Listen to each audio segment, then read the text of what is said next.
Welcome to the Monday Mile edition of the Over 50 Health and Wellness Show, your quick hit of inspiration and practical advice to kickstart your week strong.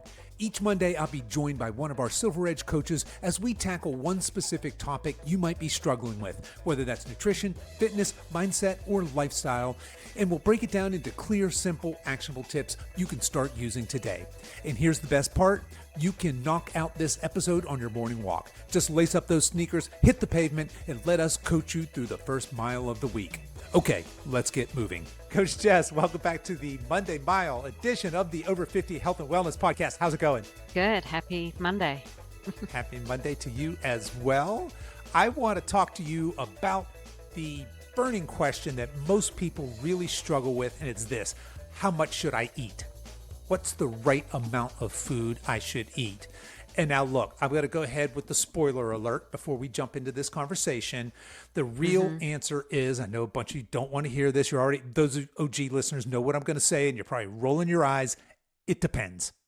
But let's put that to the side, and let's see if we can give you guys a little more practical advice on how much you should eat.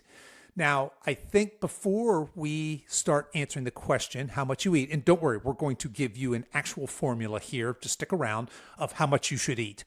But before we get there, we should probably talk about goals, right? Because how much you should eat might be different depending on what you want. So Jess, when you're working with clients, obviously as a nutrition coach, you have to address how much this client should be eating. Where do you start in that journey? Do you start with how much they're currently eating? Do we need that as a baseline? Talk to us about where we start before we talk about goals. Right. So we always start with how much are you eating right now? I need about a week, sometimes it's 2 weeks, of them tracking all their food and figuring out actually how much they're eating now. Most people are under eating what they should be eating on a regular basis. And then you still have some people that are overeating how much they should be for fat loss. So it's just getting some idea of how much you're actually eating now. And until you're tracking, it's really hard to know. Yeah, 100%. Absolutely love that.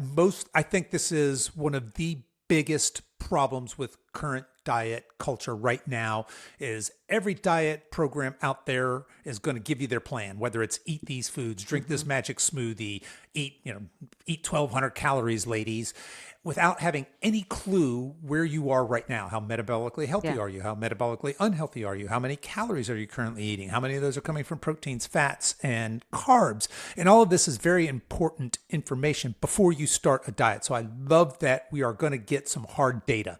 Your data, not just generic data, but how much you're currently eating. Now, you mentioned something there that was pretty interesting. I think it may have raised some eyebrows. You said that somebody who's trying to lose weight, it may be that they're under eating. Do you want to, I know our OG listeners probably are tired of us talking about this, but maybe somebody new tuning in is like, wait. If I'm under eating, how would I possibly, why wouldn't I be skinny if I was under eating? How could I possibly have weight to lose and be chronically under eating? You want to talk about that for a minute?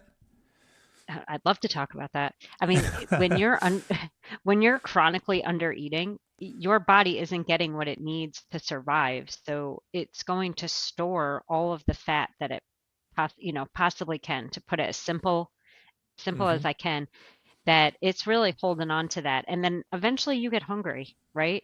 And even if you're really strict all week and really under eating all week, you're probably finding calories on really random days, mostly the weekends, and end up overeating 1 or 2 days of the week. And then your body's really going to hold on to that. So your body's just not in a state where it feels it can lose fat. Yeah, it doesn't feel. Our bodies want fat. Yeah. They want does. fat to survive. Needs fat for energy. So it's going to hold on to that fat so that you can get through your day. Yeah, it's very interesting. I didn't mean to start a business that specialized here. When I first started, I guess a little over 5 years ago, I was just interested in trying to help people change their behavior so they ate less so they could lose some weight, because that's what people over 50 seem to want. And also, from the very get-go, I was very bullish on strength training. So that was my jam. And you know Hmm. what happened, Jess? And I know you can relate to this. As I first started out, so I'd have Mrs. Smith. She'd come in and she'd go, "Okay, I want to lose 30 pounds. All right, Mrs. Smith, we're hitting the gym." She goes, "Oh my goodness, should I?" Yes, you should. I talked her into hitting the gym. She's going to the gym 3 days a week. Look, I need you to weigh, measure, and track all your food for me. She's like, "Okay, I can do that." She's diligent. She does it for a week, and I get on the call with her the next week, and I'm like, "Okay, Mrs. Smith, we need to have a hard conversation because you lying to me, girl. There ain't no way you got 30 extra pounds and you're eating 1,250 calories last week. Right. What I want you to do this week is I want you to, I mean, seriously, everything. If you take a teaspoon bite of something, I want you to write it in your, and she's at this point, she's a little off put, but she's like, okay, all right, coach, I got it. This week, I'm good. I promise I'll be good. She comes back and I'm like, damn. I'm looking at her food log. I'm like, this lady's just straight up lying. What's going on here?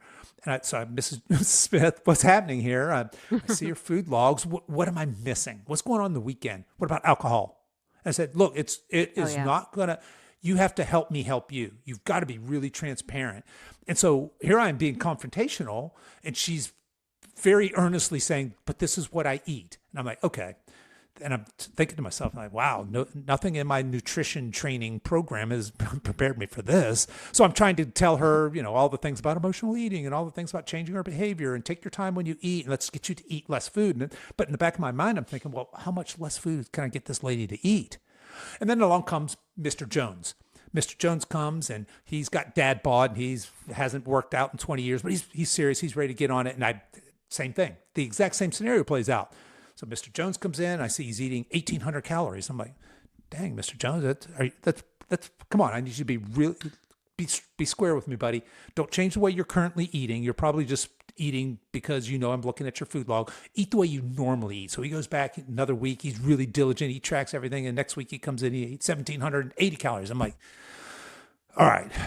And anyway, long story short, after I saw enough of these, I started to think, okay, what's happening here? How are people overweight and under eating? It just doesn't make any sense. And you've already alluded to it, right? Our bodies are evolutionarily designed to store fat. And as we chronically undereat, or worse yet, yo-yo diet, where we're losing weight, gaining weight, losing weight, gaining it back, losing Hmm. weight, gaining it back, our metabolisms just adapt to that scenario. They slow down. Right. They become less healthy. And they're not Hmm. interested in burning fat at rest because, like you said, our body thinks that these fat stores are critical for long term survival.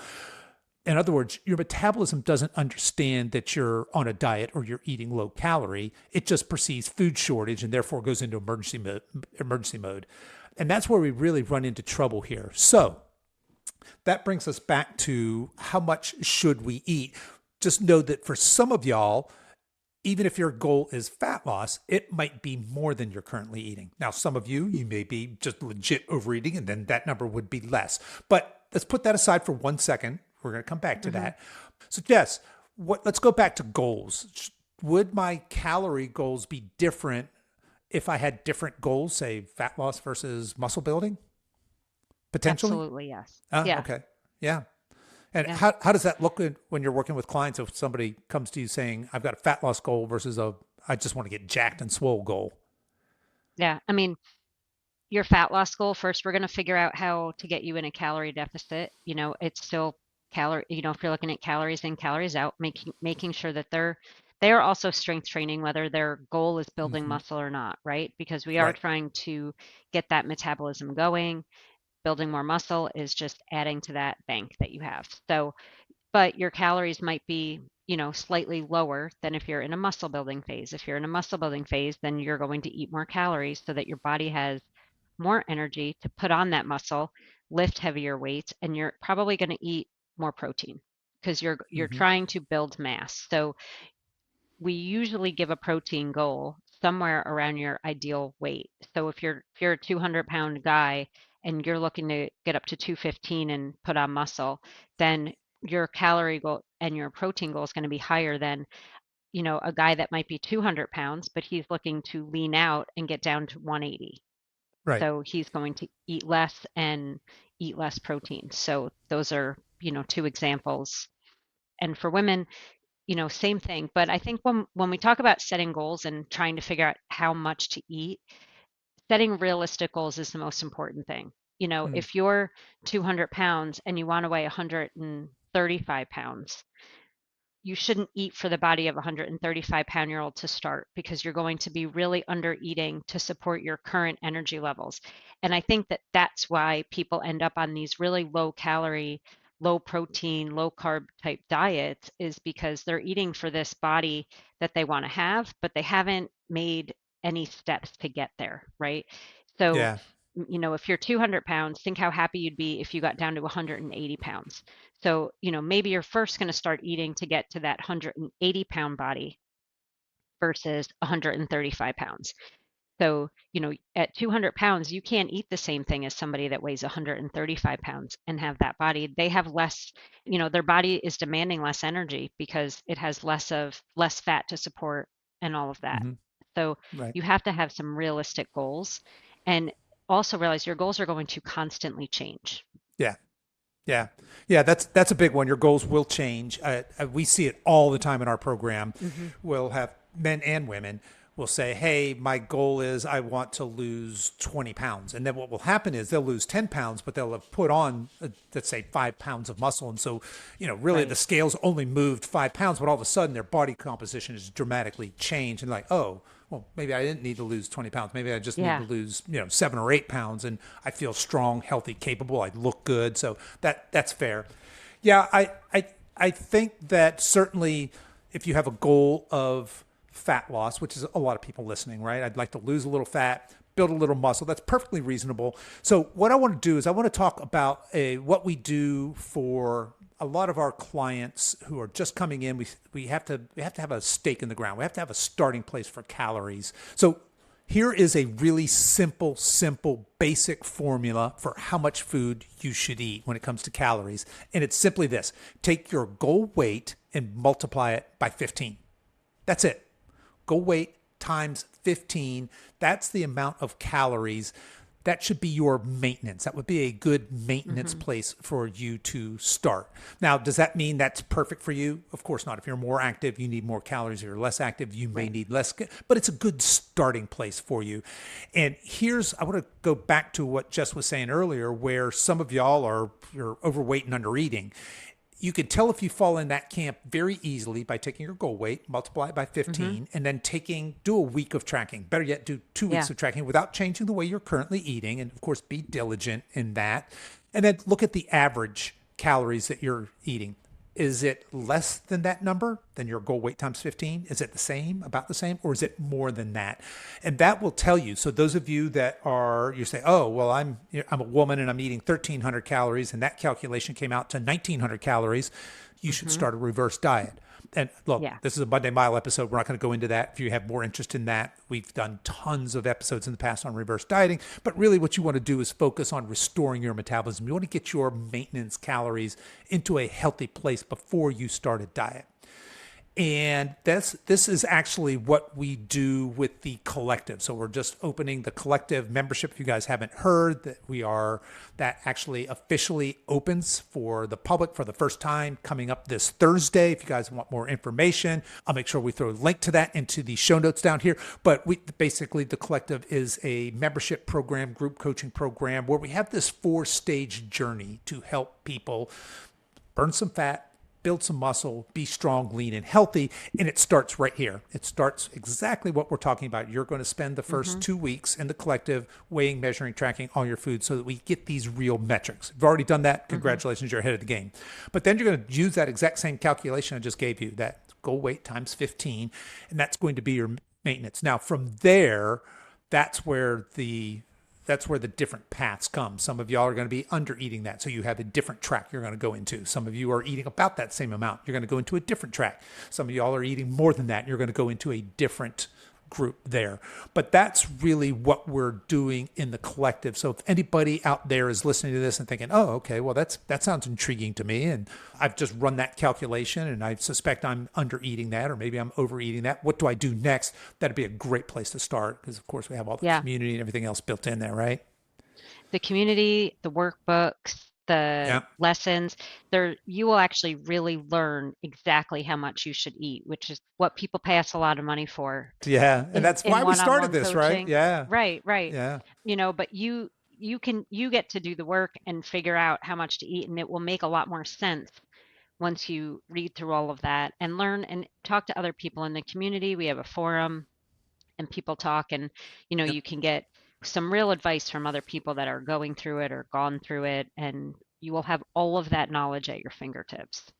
Yeah, we've got the weekly coaching calls as well. So I know, Yes. Yep. yep, so we got weekly coaching calls in there. Just mentioned workbooks. Each stage has its own workbook. You have to complete that work before you move on to the next stage. There are Mm-hmm. self-learning modules to walk you through every single step of the way. So you always know where you are, where you've been, what you've accomplished, and very importantly, what to do next. So you've kind Yeah. of got that roadmap the whole way through. But really what I wanted to pull apart in this episode today was that how much you should eat is a tricky question to answer. But if I were to give a very simple, basic, generic answer to that, it would be your goal weight times 15. But what you do from there, obviously, that's how you apply that is really going to determine whether or not you build this lifelong, lean, strong, capable, healthy body that you're chasing or not, right? So, Yeah. do you have something else you wanted to add Well, on? I was going to say, in addition to getting, you figure that number of calories out, but the magic comes from that number, breaking apart how much protein, how many carbs, fat you should be consuming within that. Good point. It's not just 1900 calories in Fruit Loops and peanut butter and Yeah. jelly sandwiches. Doesn't work, that does It's it? Yeah. right, right.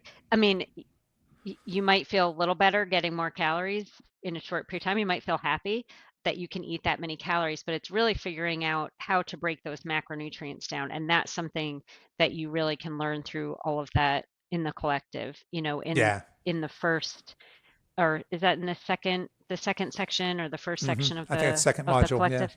Yep, the second module, you'll have mastered that, and you'll really start to see some big results then. Yeah. Love it. Absolutely love it. All right, guys. Well, that's what we've got for you this Monday. If you are interested in the collective, again, I'll throw a link to that down into the show notes. But until next time, you guys stay strong. Okay, folks, that is your Monday Mile for this week. Quick, simple, and packed with power. If you found this helpful, be sure to share it with a friend who's walking their own path to better health. And hey, don't forget to tune in this Wednesday for our full-length episode of the Over 50 Health and Wellness Show. Until then, keep walking, stay consistent, and as always, stay strong.